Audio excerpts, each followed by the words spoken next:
নমস্কার বন্ধুরা, আমার নতুন একটা ভিডিওতে তোমাদের সকলকে জানাই স্বাগত। তো বন্ধুরা, আজকে কিন্তু এই যে রেসিপি যেটা করব, এটা হচ্ছে মুগ ডাল। তো আজকে মুগ ডালের চচ্চড়ি বানাবো। তো মুগ ডাল চচ্চড়ি কিন্তু খেতে বেশ ভালো লাগে। তো সেটাই তোমাদের সঙ্গে শেয়ার করব আমি কিভাবে মুগ ডালের ডাল চচ্চড়ি করি। তো চলো শুরু করে দিই। তো এখানে আমি 150 গ্রাম মতন মুগ ডাল নিয়েছি।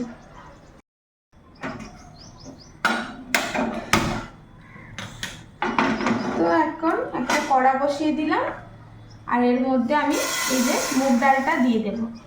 তো এখন এই মুগ ডালটা একটু ভালো করে ভেজে নেব, একদম যেন না পুড়ে যায়, মোটামুটি একটু ভেজে নেব।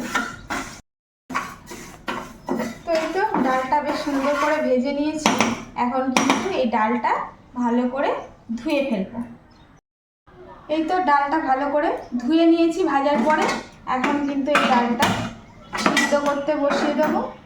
আর এই ডালটাতে কিন্তু আমি খুব বেশি জল দেব না, মানে ডালটা একদম গলে যাবে না, একটু দানা দানা ভাব থাকবে, মানে কী বলে লিকুইড ডালটা হবে না, একটু একটু নরম নরম মতন করে ডালটাকে সিদ্ধ করে নেব। এই তো ডালটা একদম কিন্তু হয়ে গেছে। আর দেখছো তো ডালটা কিন্তু একদম গলেনি, একটু গোটা গোটা আছে, কিন্তু সিদ্ধ হয়ে গেছে।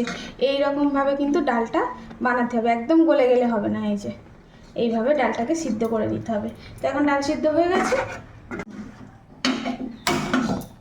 তো এখন কড়াটা বসিয়ে দিলাম। তো কড়া গরম হয়ে গেছে, এখন দিয়ে দিচ্ছি সরিষার তেল।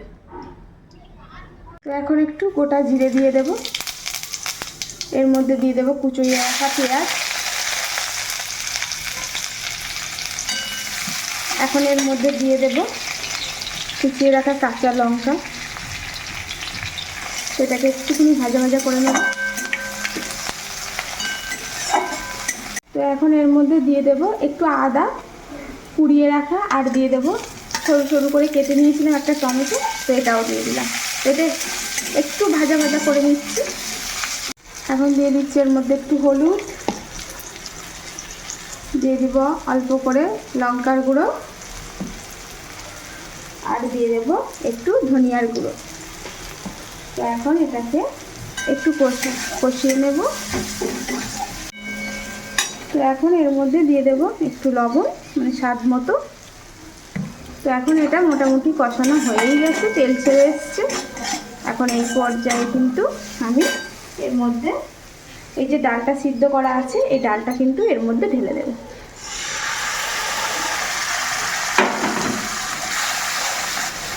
এটাকে এবারে ভালো করে সুন্দর করে এর সঙ্গে মশলার সঙ্গে কষিয়ে নেব। তো এই তো একদম কিন্তু আমার ডাল চচ্চড়ি একদম রেডি। আর শেষ মুহূর্তে কিন্তু একটা জিনিস না দিলেই না, এটা কিন্তু দিলে বেশ ভালো লাগে। তো একটু ধনেপাতা কুচিয়েছি, এটা একটু দিয়ে দিলাম। তো এখন কিন্তু এটা একটু নাড়িয়ে হয়েই গেছে। এবারে ব্যাস, এবার বন্ধ করে দেবো। তো হয়ে গেছে, এখন কিন্তু এটাকে নামিয়ে নিচ্ছি। এই তো বন্ধুরা, একদম ডাল চচ্চড়ি রেডি। তো এইভাবে গরম ভাতে রুটি দিয়ে খেতে খুব ভালো লাগে। কেমন লাগলো প্লিজ বলো। এরকমভাবে মুগ ডালের চচ্চড়ি একদিন বাড়িতে করে খেয়ে দেখো, খুবই সুন্দর লাগে। আর এটা যত ঠান্ডা হবে তত শক্ত শক্ত হয়ে যাবে, খুব দারুণ লাগে। তো আজকের মতন আসি, দেখা হচ্ছে নতুন কোনো ভিডিও। ভালো লাগলে লাভ লাইক শেয়ার করতে কিন্তু অবশ্যই ভুলো না। তো সবাই ভালো থেকো, আজকের মতন টাটা।